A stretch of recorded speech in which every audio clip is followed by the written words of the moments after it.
آپ کے ساتھ مناظر شیئر کر رہے ہیں کراچی کے، جہاں پر پی ٹی آئی کا پروٹیسٹ جاری ہے۔ آپ کو بتائیں کہ الیکشن کمیشن آف پاکستان کے ریجنل آفس کے باہر کے مناظر اسکرین پر آپ کو دکھائے جا رہے ہیں۔ کراچی ہی نہیں بلکہ سندھ کے دیہی علاقوں میں بھی پروٹیسٹ کیا جا رہا ہے۔ کراچی کا یہ وہ مقام ہے جہاں پر گزشتہ ایک ہفتے میں متعدد بار احتجاج پی ٹی آئی کی جانب سے ریکارڈ کروایا گیا۔ اس سے پہلے جماعت اسلامی کی جانب سے اور پی ٹی آئی کی جانب سے مشترکہ طور پر احتجاج بھی اسی مقام پر کیا گیا تھا۔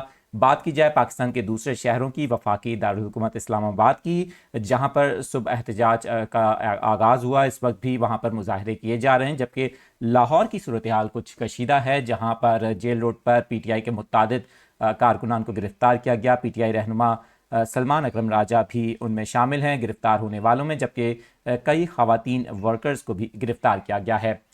کراچی کے مناظر اسکرین پر آپ دیکھ سکتے ہیں۔ الیکشن کمیشن آف پاکستان کے صدر میں واقع ریجنل آفس کے باہر کے مناظر ہیں، جہاں پر ہم دیکھ سکتے ہیں کہ جھنڈے اٹھائے ہوئے ہیں، جبکہ کچھ پلے کارڈز بھی نظر آ رہے ہیں۔ خواتین کی کچھ تعداد بھی دیکھنے کو مل رہی ہے۔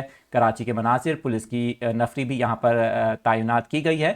کسی بھی ناخوشگوار صورتحال سے نمٹنے کے لیے پولیس ہم دیکھ سکتے ہیں کہ الیکشن کمیشن آف پاکستان کے مرکزی دروازے پر موجود ہے۔ بختر بند گاڑی بھی دیکھی جا سکتی ہے۔